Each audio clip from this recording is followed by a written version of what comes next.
नमस्कार, जय हिंद। बहुत बहुत स्वागत है मध्य प्रदेश के सभी साथियों का Ram sir Indore YouTube channel पर। और मैं राम सर आप सभी साथियों का बहुत बहुत स्वागत करता हूं। साथियों, मध्य प्रदेश में अतिथि शिक्षण सत्र 2024 और 25 को लेकर के काफ़ी समस्याएं सामने आ रही हैं। विशेष तौर पे ये जो पंजीकरण की प्रक्रिया, एक नवीनतम प्रक्रिया जो है, इसमें काफ़ी प्रश्न आप सभी के मैंने देखे। पिछले मेरे जो तमाम वीडियो हैं, पिछले 3 से 4 दिनों के अंतर्गत जो मैंने अपलोड किए, उसमें बहुत सारी कमेंट्सें आई। और सभी कमेंट्स के मैंने जो भी क्वेश्चंस थे सबको पढ़ा बाकायदा, सभी को एक एक चीज़ों को देखा। अब कई बार आप लोगों की अप्रोच होती है कि डायरेक्ट मेरे से बात हो जाए, तो ऐसा संभव होता नहीं, क्योंकि जो एक नंबर आपको दिया गया है वो नोट्सों के लिए दिया गया है। ठीक है। अब वहाँ पर आप लोग प्रश्न पूछते हैं और फिर वहाँ पे क्योंकि ऑफिस में कोई होता नहीं है पार्टिकुलर जानकारी इस संबंध में कोई रखने वाला, तो वहाँ पर आपको नहीं मिल पाता। आज हम बहुत सारी चीज़ें करेंगे। बहुत कॉमन कॉमन सी बातें आपके बीच में जो कि परेशानी का कारण बनी हुई हैं, उसमें हम चर्चा करेंगे कि पंजीयन में समस्या कहाँ आ रही है। और आपके जो प्रश्न हैं, इन सभी प्रश्नों का जवाब यहाँ पर आपको मिलेगा। तो सबसे पहली प्रश्न जो आपका है, उससे पहले मैं एक बार आपको बता देता हूँ। एक अच्छा ऑफर्ड प्लान अभी आपके लिए है, जो कि 15 जून से लेकर के जून 20 तक है। जो साथी वर्ग 2 चयन परीक्षा की तैयारी कर रहे हैं, उनके लिए शानदार ऑफर है। अगर आप घर पर अपने नोट्स बुलाना चाहते हैं, आप मोबाइल से नहीं पढ़ सकते, घर पर आपको नोट्स प्राप्त करना है, तो इसके लिए बहुत ही नॉमिनल सा प्राइस आपके लिए रखा गया है। और वो है मात्र 799 रुपी। इस प्राइस पर आप अपने घर पर नोट्स बुकिंग करा सकते हैं हार्ड कॉपी में, जो कि आपको पोस्ट ऑफिस के माध्यम से, स्पीड पोस्ट के माध्यम से आपके घर के एड्रेस तक पहुंचेंगे 6 से 7 दिन के अंतर्गत। और इनकी अगर आप सभी विषय 6 के 6 विषय आपको उपलब्ध हैं। अगर आप लेना चाहते हैं तो इस नंबर पर सिर्फ मैसेज करिएगा और कोई भी कॉल आप ना करिएगा। इस पे आपको जानकारी यहाँ पर प्राप्त हो जाएगी और आप अपनी नोट्सों की बुकिंग करा सकते हैं। ठीक है, तो इसका एक स्क्रीनशॉट लेकर जिनको चाहिए है उनको आप जानकारी ये बता सकते हैं। 15 जून से लेकर के 20 जून के बीच में ये ऑफर रहेगा। सबसे पहला प्रश्न आपका है, जो कॉमन सा प्रश्न है कि सर, पंजीयन के बाद सत्यापन का जो कार्य है वो कहाँ से कराना है? पंजीयन सत्यापित कराने से मतलब क्या है? और ये जो सत्यापन होना है, ये कहाँ से कराना है? ये एक क्वेश्चन सबसे ज़्यादा मैंने देखा कमेंट्स में कॉमन सा आपका आया है। इसका एक बहुत अच्छा सा जवाब है कि वहाँ पर आपने जो मैंने निर्देश आपको पढ़ाए हैं, किसी भी विद्यालय से, अब मध्य प्रदेश में ऑल ओवर एमपी, आप किसी भी विद्यालय से इसका सत्यापन करा सकते हैं। और विद्यालय के प्राचार्य से या विद्यालय में जो नियुक्त किए गए अधिकारी हैं, सत्यापित अधिकारी हैं, आपका बहुत इजी सा वर्क है। आप वहां लेकर के जाएंगे पंजीयन, जो भी आपको मिला हुआ है स्कोर कार्ड या जो आपने ऑनलाइन पंजीयन कराया, वहां विद्यालय में स्टाफ होगा। स्टाफ आपकी पंजीकृत डॉक्यूमेंट्स देखेगा और आपका मिलान करेगा, सील साइन करके आपको वहां पर दे दिया जाएगा। तो किसी भी विद्यालय में जो भी आपके आसपास में हाई सेकेंडरी है या उच्च माध्यमिक है या जो भी प्राचार्य लेवल का विद्यालय है, मतलब हाई स्कूल या हाई सेकेंडरी, वहां पर आप ये काम करा सकते हैं। ठीक है। और वह फिर आपको एक रजिस्टर्ड कॉपी देंगे या आपको एक जिसमें सील होगी, वो आपको वहां पर देंगे। तो यहाँ आपको ओरिजिनल डॉक्यूमेंट्स ले जाना है और जो भी आपने पात्रता पास की है उसकी जानकारी आपको लेकर जाना है। ठीक है। अब इसके बाद प्रश्न आता है कि सर, अगर हम रनिंग में हैं, बीएड रनिंग कर रही है, डीएलएड रनिंग चल रही है, पोस्ट ग्रेजुएशन रनिंग चल रहा है, दो बातें मैं आपसे बहुत स्पेशली कहने वाला हूँ। यहाँ पर बहुत विशेष ध्यान रखने वाली बातें क्या है कि अगर आप कोई भी नियमित डिग्री कर रहे हैं, सपोज करिए आप यहाँ पर ग्रेजुएशन या फिर पोस्ट ग्रेजुएशन कर रहे हैं, आप नियमित डिग्री करते हुए अगर आप अतिथि शिक्षक में, देखो पहली बात तो ये संभव नहीं है क्योंकि आपको लिया नहीं जाएगा। आप अगर नियमित शैक्षणिक सत्र में कोई भी व्यवसायिक या फिर कॉमन डिग्री कर रहे हैं, उस नियमों के हिसाब से आप यहाँ पर अतिथि में नहीं पढ़ा सकते, अयोग्य रहेंगे। लेकिन किसी भी तरीके से अगर आप पंजीकरण पास करके अगर गेस्ट में पढ़ाने भी लगते हैं, तो जब आप नियमित शिक्षक भर्ती में पास होने के बाद सत्यापन कराने जाएंगे, तब आपसे ये देखा जाएगा कि आपने जो गेस्ट में कार्यकाल रहा है और जो नियमित डिग्री का कार्यकाल वो एक ही सत्र में रहा। तो इसे कहते हैं क्रैश होना। इसमें नियमित शिक्षण सत्र एक ही रहता है और इस वजह से आपको वहाँ पर अतिथि का लाभ नहीं मिलेगा और नियमित श्रेणी का आप वहाँ पर लाभ ले सकते हैं। लेकिन यहाँ पर आप ये कार्य बिल्कुल ना करें अगर आपको अतिथि का लाभ लेना है तो। दूसरी बात ये कि अगर आपका कोई भी विषय रनिंग चल रहा है, जैसे सपोज करिए आप प्राइवेट कर रहे हैं, तो कोई दिक्कत नहीं होगी, आपको प्राइवेट करते हुए आप ये कर सकते हैं। लेकिन अगर आप बीएड में है या डीएड में है और नियमित कर रहे हैं, तब तो आपको दिक्कत है।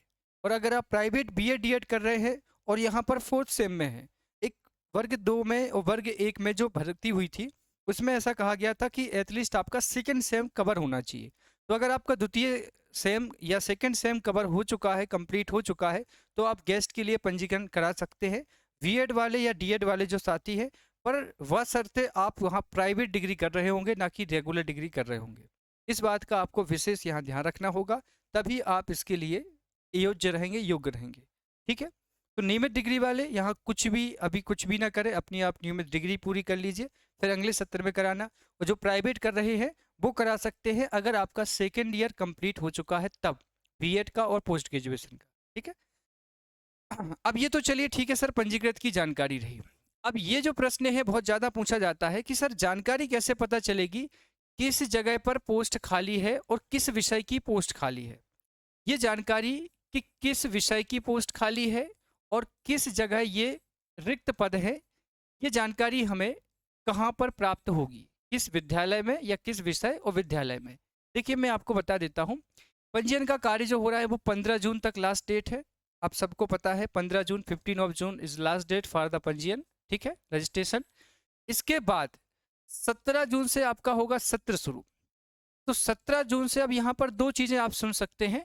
एक तो क्या होगा, जो हर साल होता है, प्रत्येक साल क्या होता है कि विद्यालय लेवल पर क्या होता है, विद्यालय में जो प्राचार्य होते हैं वो अपना जो चेकबोर्ड होता है विद्यालय का जो चेकबोर्ड होता है उस पर जितने भी पद रिक्त हैं उसकी जानकारी को एक कह सकते हैं प्रारूपक तौर पर से अपलोड कर देते हैं। इस तरीके से उसमें विषय लिखा रहेगा आपके विद्यालय में, मतलब आपको जाकर के विद्यालय में ये देखना होगा कि किस विषय के पद रिक्त है। दूसरा, अगर डीपीआई चाहता है कि कुछ अट्रैक्शन वाला काम हो तो इसके लिए पोर्टल पर ही, जीएमएस पोर्टल पर ही क्या होगा, यहाँ पर जिलेवार विद्यालय वार रिक्त पद की जानकारी आपको प्राप्त हो जाएगी। इसके पीछे रीजन मैं बता रहा हूँ क्योंकि आज से 1 महीने पहले ही डीपीआई ने अतिथि रिक्त पदों की जानकारी को मांगा था और पोर्टल पर अपडेट किया था। तो दो तरीके से आपको जानकारी मिलेगी। एक तो हो सकता है कि आपको विद्यालय जाना पड़े 17 जून के बाद से, ठीक है, जब आपका पंजीयन पूरा हो जाएगा। और दूसरा ये कि हो सकता है कि एक नया आदेश आएगा और उसमें ये बता करके आपको सारी चीज़ें लिखी जाएंगी कि इस पोर्टल पर आप इस विद्यालय के या इस स्कूल में आप देख सकते हैं। ठीक है, तो ये जानकारी दोनों तरीके से आपको पता चलेगी 17 जून तक। फिर वहाँ पर जैसे आपको पता चला कि सर इस विद्यालय में ए विषय की पोस्ट खाली है, आपने यहाँ पर 20 तारीख को जाकर के आवेदन प्रस्तुत किया, आखिरी डेट 20 तारीख होगी या 25। आवेदन प्रस्तुत करने के बाद हो सकता है यहाँ पर 10 लोगों ने और भी आवेदन किए हो या 5 लोगों ने या किसी ने नहीं किया हो। अगर आपका यहाँ पर सिलेक्शन हो जाता है आवेदन के बाद तो आपको कॉल के माध्यम से या मैसेज के माध्यम से आपको फ़ोन आएगा या फिर कॉल आएगा, तो आपको ये जानकारी दी जाएगी कि इस विषय में आपकी अतिथि शिक्षण का कार्य इस विद्यालय में नियुक्ति होती है। ठीक है, तो ये जो कार्य होगा भी 17 जून से लेकर 20 जून के बीच में शुरू हो सकता है।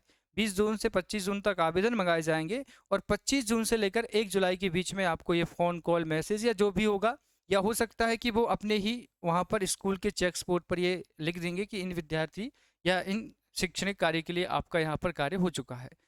कार्य चलेगा आपका ये जुलाई से लेकर के अप्रैल के बीच में, मतलब जुलाई मानदेय आपको मिलेगा और आपको मिलेगा अप्रैल का मानदेय, मतलब 8-10 महीने का आपको पूरा मानदेय मिलेगा।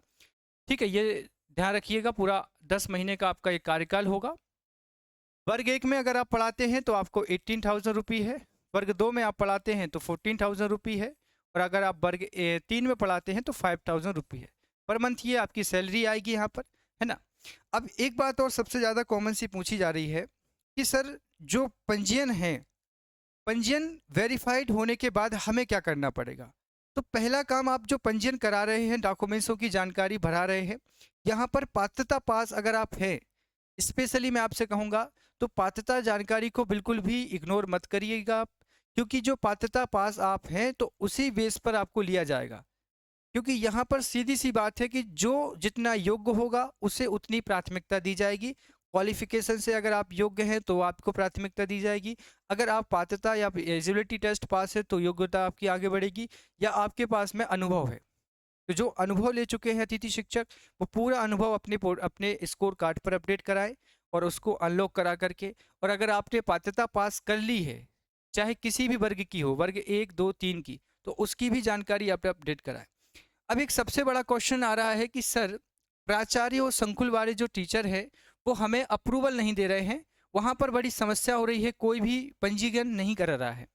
कई विद्यालयों में ये समस्या मैंने सुनी है कि आप लोग जाते हैं और प्राचार्य वहाँ पर कहते हैं कि अभी ये कार्य नहीं हो रहा है, आपको थोड़ी देर से आना पड़ेगा इतने दिनों में। तो मैं आपसे निवेदन करूँगा कि ये स्क्रीनशॉट उनको आप ज़रूर दिखाएं, साफ साफ लिखा हुआ है। आप उनके लिए बताइएगा कि सर पंजीयन के बाद सत्यापन का कार्य प्राचार्य का होगा, और ये साफ साफ यहाँ निर्देशित किया गया है। आप देख सकते हैं कि प्राचार्य जी का यहाँ काम होगा। अब यहाँ लिखा नहीं गया है कि किस विद्यालय में।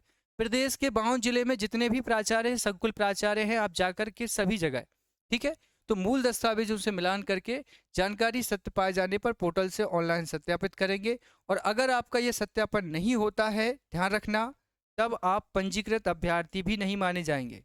ये काम पंजीयन का बहुत जरूरी है, क्योंकि यहाँ लिखा है कि आपको ऑनलाइन सत्यापन का कार्य प्राचार्य करेंगे। और अभिलेख सत्यापन कहाँ लिखा है इसमें, ठीक है, अभिलेख हो छायावृत्ति से अभिलेख, ठीक है। तो छाया जो प्रति होंगी आपकी, जो आप डॉक्यूमेंट्स वहाँ पर अपडेट करेंगे, जो भी आपने जैसे आपने 10वीं 12वीं ग्रेजुएशन, पोस्ट ग्रेजुएशन, पात्रता की पास जानकारी, जो भी डॉक्यूमेंट्स आपने वहाँ पे फिलअप करवाए हैं, उन सभी डॉक्यूमेंट्सों को लेकर के प्राचार्य, कोई भी स्कूल के प्राचार्य से सत्यापित कराएंगे। तुरंत वहाँ 10 मिनट या 20 मिनट में आपका हो जाएगा, फिर आपको वहाँ से घर आना है। ये बहुत आसान सी प्रक्रिया है, ये आप करा लीजिए 15 जून से पहले।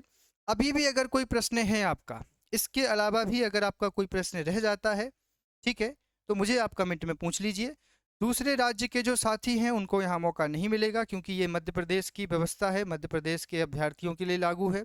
बाकी आपको इसके अलावा अगर कोई जानकारी लेना है, जैसे कुछ साथी पूछ रहे हैं,